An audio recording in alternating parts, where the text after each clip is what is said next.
Hi, my name is Jessica Monge. This is the Journey with Jess. Today we're going to be talking to my best friend, Estefany Flores, and today's topic is going to be about postpartum and her journey as a mother. I've known her for about 18 years now. We met in 5th grade. She is the first one in our friend group to be a mom, so this is an honor to be interviewing her.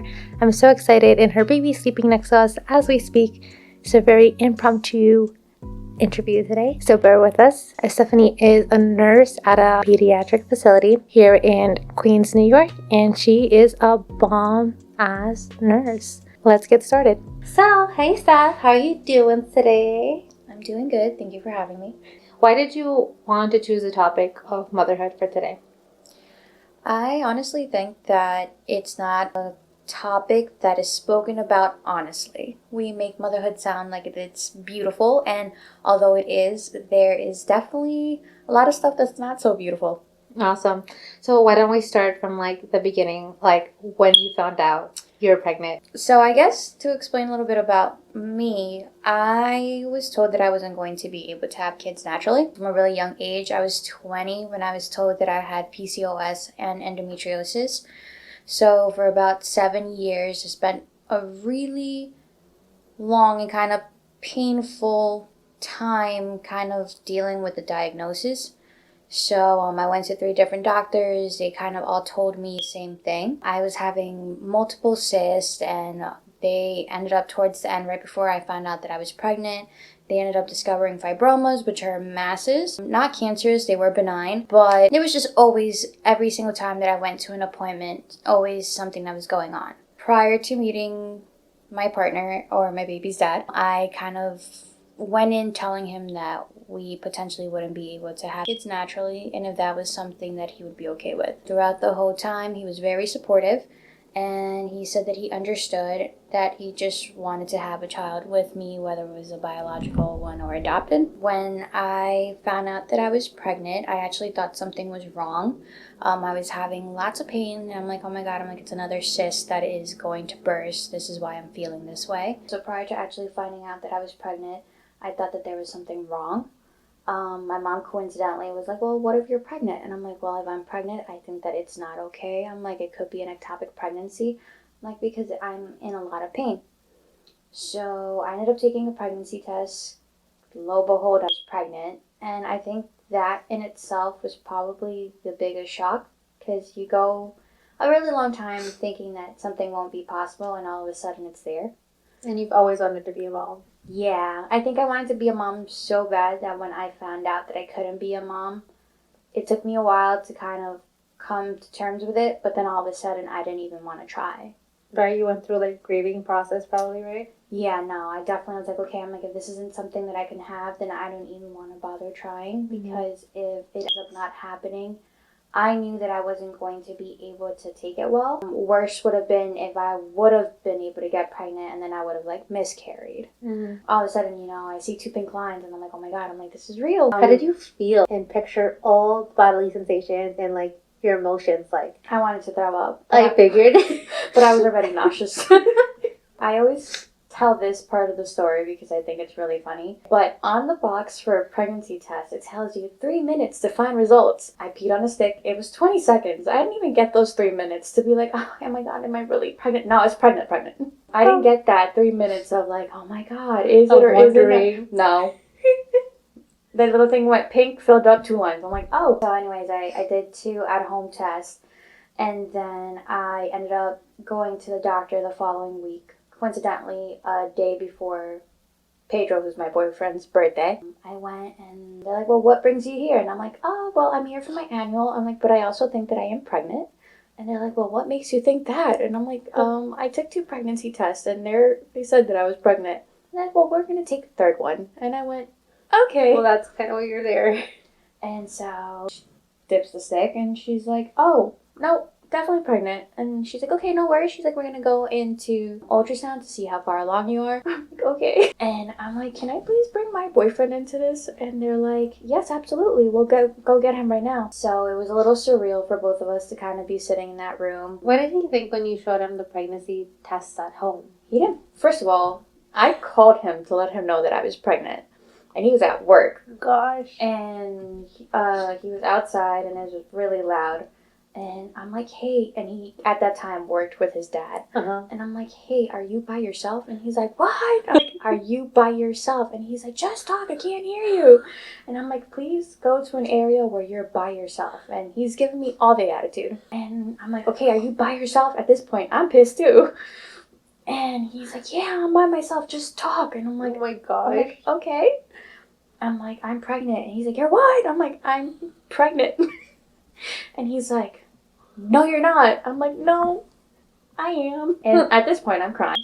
And he's like, stop playing. I'm like, Pedro, I'm like, you've been with me for 3 years. Does this seem like something that I would play about? And he's like, oh, shit, you wouldn't. He went through all the emotions, all too. of them. And then he's like, so what are we going to do? He's like, how do you feel? And I'm like, well, I want to have this baby. He's like, me too. And we kind of ended the conversation there. And who was the first person you told after that? Personal trainer. Like, why? I wasn't even the first. Like, I was like the last. Second to last. Her dad was last. Because I had a gym session at 11 o'clock and I took this pregnancy test an hour before I was supposed to go in. I still went. I walked in and she's like, off the bat, she's like, is something wrong? And I'm like, I'm pregnant. And she's like, oh, okay. She's like, how do you feel about that? I'm like, I think I'm okay. You're not okay? I was not okay. When we were sitting in the ultrasound, I think that throughout this pregnancy, you have multiple times when you're like, oh my God, this is real. That was my first instant because, first of all, they tell me I'm 2 months pregnant. I thought, okay, if I'm pregnant, I'm like 2-3 weeks. They're like, no, you're 8 weeks. But obviously, everything that's good sometimes has a little bad mixed into it. So during that first ultrasound, they found out that I had another fibroma, and they found a cyst. So for the first about 15 weeks of my pregnancy, I spent it going every single week to the doctor. Do you want to explain what those things are? So cysts are basically sacs filled with fluid. So typically if they're under, I want to say 5 centimeters, but please don't quote me on that. They aren't really considered operable. Your body will just kind of break them down themselves. And then fibromas are masses that are not cancerous, but they're just hard. So they found that. That was that first week when I discovered that I was pregnant. Then 2 weeks after that, they ended up discovering something called a subchorion hematoma. It's just basically another cyst, but this one's filled with blood. Those are typically seen during pregnancy. That's why they're different. So what made that one a little complicated was it was right on top of where the baby had attached to the placenta, to my uterus. So they were like, listen, if this continues to grow, there's a chance that it could cause placental detachment and you end up having a miscarriage. So I said, okay. I'm like, well, we'll see what happens. And then a week after that, they ended up doing blood work and they found out that my hormone levels were low. So HCG is that hormone that tells you that you're pregnant. Mine was pretty low. And they're like, listen, like, it's a little bit concerning. Your body could be prepping for a miscarriage. Let's start hormone treatment. So I started hormone treatment. After that, they found another hematoma, and so we dealt with that. And then she wasn't growing to where she was supposed to be, and heart rate wasn't where it's supposed to be. So they're like, listen, just to prepare you, this could be your body preparing for miscarriage. And I went, and how did you feel during all those things? Like, your emotions, and maybe touch on what Pedro might have been feeling. Pedro was scared. He's like, well, what does this mean? What does this mean? Obviously, my day job is a nurse, so you're able to kind of think of everything kind of clinically and kind of step away from it. But he's not a nurse, and he's not used to hearing diagnoses that are a little bit more complicated. So trying to find the best way to, still let him know the truth of the matter, but also not to kind of hurt him. So you're kind of like protecting him as you're also going through this too. I didn't really feel like I needed much protecting. And I'll tell you why. Only because I never thought this was going to happen. Right. You had like low expectations. I had very low expectations. So I knew that even if anything were to go wrong, I was going to be okay with it.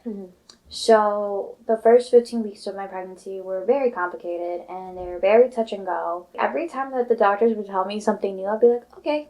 And they'd be like, well, are you okay? I'm like, no, I'm good. I feel like I really didn't have to protect myself because I never thought that I was going to be able to get pregnant. So the expectations were definitely on the lower side. Every week that the pregnancy continued to kind of move along, was one more week than what I expected to get. So I don't know. I don't feel like even through everything, I really felt bad. I'm like, oh my god, why is this going on? It's more like, oh my god, this is going on. That was like kind of your first trimester and stuff. Yep. How did the rest of your pregnancy go? Honestly, it went beautiful. Once we entered the second trimester, it was smooth sailing. Like, everyone tells you that the second trimester is the honeymoon. Oh, really? I didn't know that. Yeah, no, it really is. First of all, I didn't want to throw up at the sight of everything. I was able to start eating. I lost, I believe, close to 10 pounds the first trimester because I was so nauseous. Wow. That I didn't want to eat anything. And so every time I would go, the doctor would also tell me, well, you need to eat. And I'm like, but I can't. I'm like, help. So then, the nausea went away. I was able to sleep normally. I wasn't so exhausted. Yeah, no, second trimester was a breeze. It was really nice. And then, you end up looking forward to finding out if you're going to have a little boy or a little girl. So there's a lot of, good things. Oh my god, the reveal. So the reveal is cute. Tell them about how you did your reveal. So we wanted to keep the reveal pretty intimate. We wanted it to be small.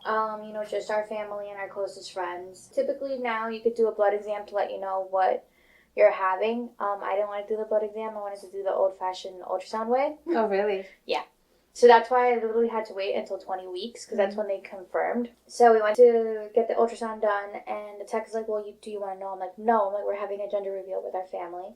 And she's like, okay. She's like, I'll give you an envelope with it. And we dropped off the envelope at a bakery and we told them, here, make 40 cupcakes. Have all of them have a white filling except for one that has, the gender of the baby that we're having. For the day of the gender reveal, we told everyone, to take a cupcake and to bite into it, and whoever ended up having the color to stand up. I thought it was so special because of who got it. So it was actually Pedro's sister. Her name is Lourdes. And I thought it was also cute. She's an auntie. It's the first baby. So it was really nice. If anything, it should have been a sibling, grandparents too, obviously. But, I feel like the siblings, you have that different connection with them. So I feel like it's a little bit more special. And also, Pedro and Lourdes' relationship, they're very close. Yeah, exactly. So it was really nice. I tell Pedro that it's the only time that he's been right about anything because he swore the whole time that we were having a little girl, and I was like, no, we're having a boy. I feel like a kind of part of you wanted a boy. I've always said that I wanted my first child to be a boy. I will be honest about that. But everything changes when you find out. It's like, oh, this is what you're having. Yo, you cried so, the tears just, happened. Just waterworks. Not even, facially, you were just, in shock, but the tears just rolled down. Well, also, okay, remember those moments when you realize, oh, this is real? Second point. Oh. It was, oh my god, it's like, we kept saying the baby, the baby, the baby. It's like, oh no, now it's Hailee, because we also decided her name during the gender reveal. And how did you decide the name? So we had 2 names going in. We had 2 names for boys and 2 names for girls, and we're like, okay, these 2 names feel right. We wouldn't really care if either or of these are the name. Why don't we have everyone choose at the gender reveal? So we were stuck between Hailee Elena or Lucia Elena. Hailee just won. And literally, the only people who voted for Lucia were the grandparents, literally all 4 of them. And I was like, damn, sorry guys. Now really thinking back at it, I'm like, she's a Hailee. It just fits. It's right. So, it was so nice from that moment on to no longer say the baby, but, when we would talk to her, it would be like, hi Hailee, how are you doing? Thanks for sharing that part of the story, because I know that was a big struggle for you when we were growing up. I remember us being, in the 8th grade, and you're like, I don't know if I'll be able to have a kid. So I know this was, a very, kind of miracle moment for you, which is really nice. To get more in depth with the mental health aspect of it, how was after labor postpartum for you? It's another point of it kind of being hard. Pregnancy is a beautiful thing, so everyone paints it as clouds and sunshine. And it is, because, it's like you wake up, you have your baby. But I feel like pregnancy, you have all the hope, all the expectation. Postpartum is the reality of everything that you hoped. And postpartum for me was probably the most unifying and alienating moment of the whole time. unifying because like I felt like everyone was coming together, you know, for her. Everyone that was really close to in regards to the family wanted to come see her.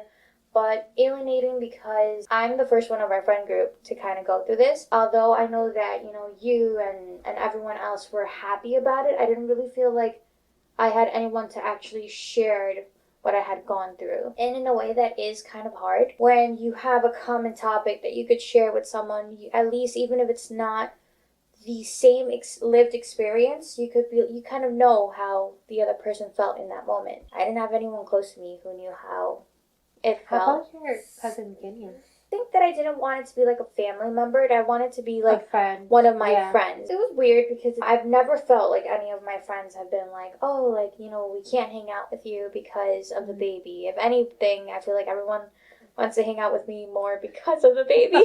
But, you know, it's like, I feel like myself, I kind of wanted to keep away from everybody because I'm like, I don't know how to explain that I'm overwhelmed and overstimulated and I'm exhausted, but I still don't want to feel alone. Like, I think the first 2 months, like, you know, Pedro had to go back to work relatively soon. My mom was working, my sister was in school full time, and I was just staying home every single day. And although I am grateful beyond belief that I got to spend 4 months with her, and like so many people don't get to really have like time to spend with their child, for me it was really hard because I'm accustomed to being out and going to work, and I'm a really independent person. And you're so exhausted that you can't go out, but not exhausted enough where you don't want to be out. No one tells you that, yeah, labor is really painful, but after having a child, it's just as painful. You're still dealing with all the effects of, you know, labor, and somehow the nausea never goes away. Even after you have the baby, physically, you know, you don't feel 100%. Everyone tells you, oh, it's 6 to 8 weeks until your body recovers. No, it's not. I'm like 7 months, almost 7 months now, and I'm still dealing with certain pains that I know are because of the pregnancy. What do you think about the first month that you were with her and you were basically doing the same exact thing every day? Kind of like reminds me of like what people did for COVID. You were inside, couldn't really do much. I know you went out maybe for the gym. How did the first 6 weeks I actually didn't even do that. I only went out for her appointments. That was it. Right, yeah, that's true. Because I didn't see you, because I know we went to the gym together, but I didn't see you till after that. Yeah, close to 2 months and a half. How did you feel doing the same exact routine with a little tiny human that can't really talk back to you? I felt lonely. Again, it's like, it's such a conflicting feeling because it's like, oh my god, I have my baby, like, I get to see her, I get to spend no time, like, you know, the snuggles, the kisses, and everything.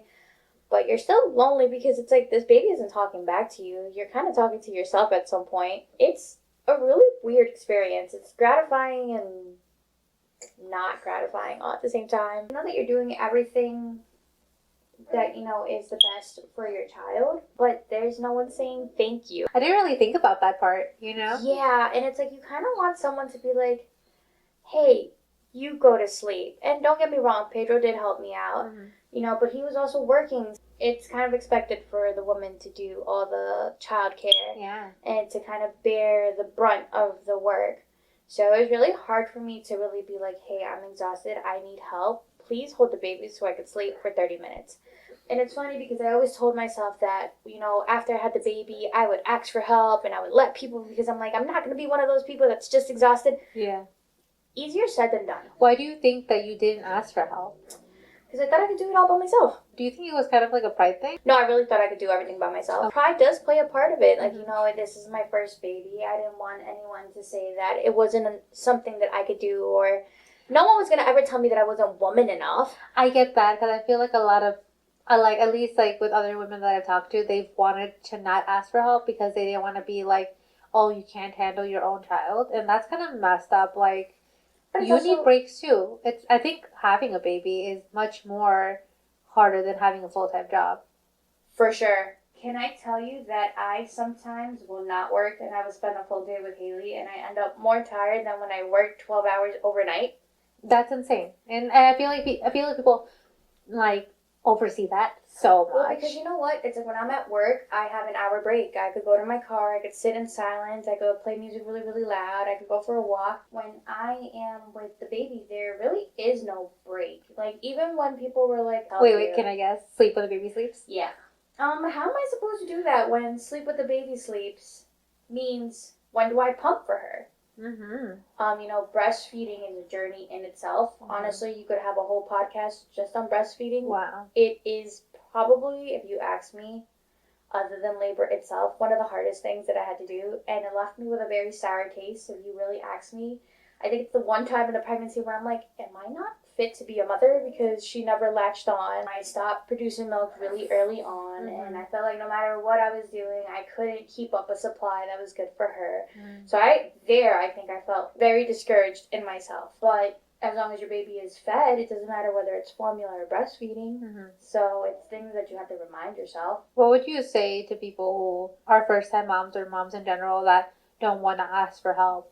Ask for help. Your own exhaustion will lead to it. I'll be honest with you, because there comes to a point where you're so tired that you need it. And if that's not enough, or if that's not a driving force for you, you can't give the best care to your baby if you don't care for yourself.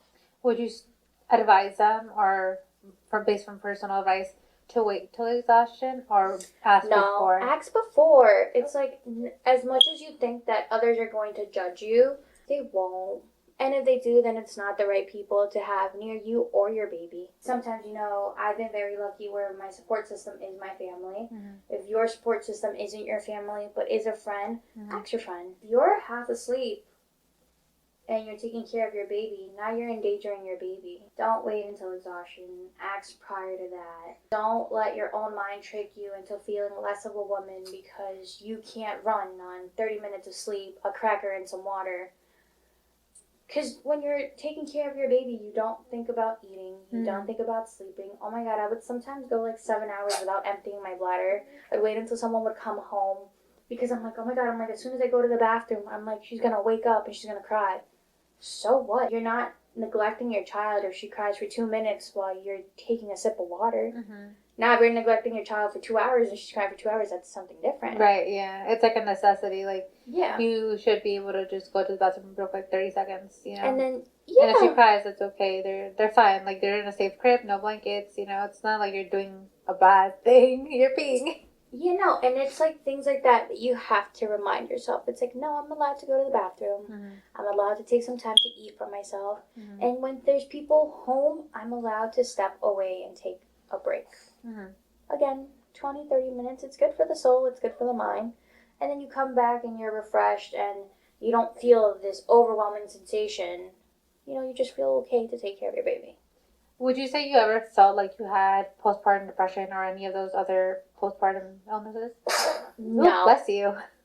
No? No. I have heard stories from so many women who have gone through it. I definitely don't feel like I fall in that category. Again, there was never a moment where I had like any ill intent or ill thoughts towards the baby or anything like that, or towards myself. I think that I was just so happy to have the baby that I couldn't even think about potentially being depressed. I think that, yes, there was moments where I was like tired, but that's more than anything. I was just not sleeping. From like a medical perspective, since I know you've also worked like in the psych unit, why do some women get a postpartum depression symptom from what you've known? I think support system is plays a big part in anything. Women who believe that they have someone, whether it's a partner or family, to rely on, don't feel like they have to carry the whole load of being a mom. Also, again, pregnancy is a very difficult moment. You go through a lot of changes. And again, we glorify pregnancy and we make it seem like it's this beautiful thing. It is, because the outcome is absolutely amazing. But, hormonally we change. Our body changes. And as people, we change. And I feel like sometimes when you're going through these moments of really big changes, how can you sometimes not get depressed? A lot of women mourn the body that they used to have themselves, who has been body dysmorphic. I was really, really scared that after I would have my baby, I would kind of hate how I look. Because I've hated every single time that I've put on 5 to 10 pounds. All of a sudden, I put on 30. I was scared of how I was going to feel after the fact. Oh, that's actually a really good point. I know in the beginning you told me that you were, in the beginning of your pregnancy, when you found out, you were a little stressed of that. Can you talk about that a little bit more? No one wants to get bigger. Mm-hmm. It's like, oh my God, I'm going to be bigger. I'm going to be fat. I'm going to have stretch marks. Well, you're carrying a whole life. You're going to be bigger. How did you feel, though? What was your personal experience going through those emotional waves? What were they? I felt really stupid once I was actually pregnant, and to even have had those feelings. Somehow being pregnant has been like one of the few times I think in my life when I have genuinely loved and cared for it and probably spoken the nicest to my body. Because again, I'm like, it's holding a baby. I'm like, I'm responsible for someone's life. I'm nurturing her. I'm protecting her. I think it's been a really eye-opening experience where I'm like, women are fucking great. Mm-hmm. And I think that it's been the time in my life when I have given myself the most positive talk ever. I'm like, look at you, glowing. That bump looks big, but we're good. Yeah. Baby's healthy, baby's safe. You're good, you're healthy. Mm-hmm. You know, especially after like those first 15 weeks, I felt like, you know, it took me a little while to show. Mm-hmm. And once I started showing, I soaked it in so much. All I wanted was to see the belly show, because it's like in my head, you know, that was a sign that, you know, it's another week, it's another month that we get. All the fears of how I looked while I was pregnant out the window. That's great. Except for my feet. My feet were so swollen. I'm like, damn it. After my pregnancy, I went to go buy a pair of sneakers that were like 3 sizes bigger because I couldn't even wear my regular shoes. After your pregnancy? Water retention. And how did you feel about your body afterwards, after you gave birth? Still kind of the same. Definitely now I have to tell myself, well, talk to yourself nice. Because, Forcing that positive talk. well, because bounce back culture is very toxic. How are you supposed to bounce back from something that took 9 months to happen? Yeah, I feel like some of them have to be genetic. Like, those women who do bounce back, I'm like, there's no way. It has to be genetic. And the other part is that they're not really taking care of their kid. They have all this time to go to the gym. Someone else is doing it. Pregnancy is actually 10 months because it's 40 weeks long. It takes you almost a year to grow and nurture this baby, but you're somehow supposed to get your body to go back, 2 weeks after? It's not going to happen. So I definitely find myself sometimes like, ooh, we need to lose weight, or ooh, we need to do something. But I think that now my focus in regards to, like, you know, how I look has changed a bit, because I'm like, if I don't talk positively to my body, then she's never going to grow up talking positively to hers. Mm-hmm. So I definitely find myself stopping myself when I'm like, oh, you're so fat, or oh, we need to do this. Right, because you're doing it for her now. Like, Yeah. of course for you, but major for her, because we grew up with mothers who, like, you know, kind of obsessed over their bodies. Yeah. So we could definitely do another topic on that. Oh, that's a different story. That's another good one. I definitely try to speak myself nicer. But more than anything, I think my focus now isn't for her to see that she has a healthy mom. Mm-hmm. I want her to be an active baby because she feels like she wants to be active. No, those are all really great points. And honestly, I can't wait to have kids to be able to do that too. Like, that's like, I think I want to become a mom just to break generational curses and trauma, and also, like, raise a good human being, you know?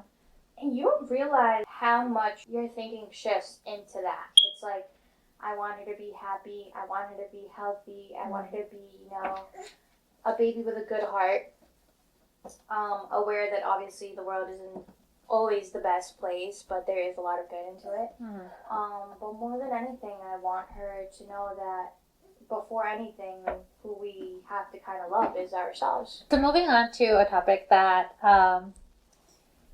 I feel like most mothers don't really love talking about, you know, because they see it as talking bad about their partner, but it's not. It's just what we all go through, and they might feel alone at this aspect. Can you tell us about a time that you and your partner had a disagreement after parenthood? Because have you seen all those TikToks about, like, me and my partner before a baby, and then after we have a baby, and it's like those people from Euphoria just bumping shoulders? Oh, no, I haven't seen that. Oh, it's like, I've seen comments, and it's like, wow, you're making me really afraid about parenthood. Now I don't want a kid, because people are like, after having a kid, your relationships get destroyed. Obviously, they get altered, but destroyed is kind of crazy. I know a lot of people do end up getting divorced or separated because of the baby, but can you tell us about a scenario where you struggled with your partner over the baby? For sure. You know what?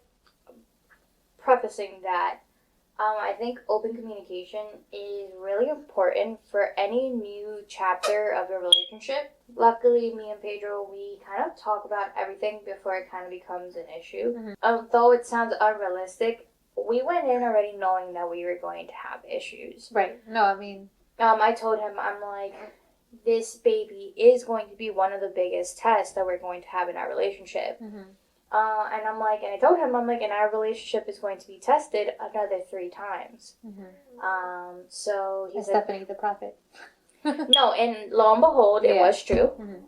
And he's like, what do you mean? And I'm like, well, when I go back to work and you have to stay with the baby by yourself, because you did end up, staying home with her for 2 months, when you end up going back to work, and then I did say that if I ever decide to go back to school, because that was the plan.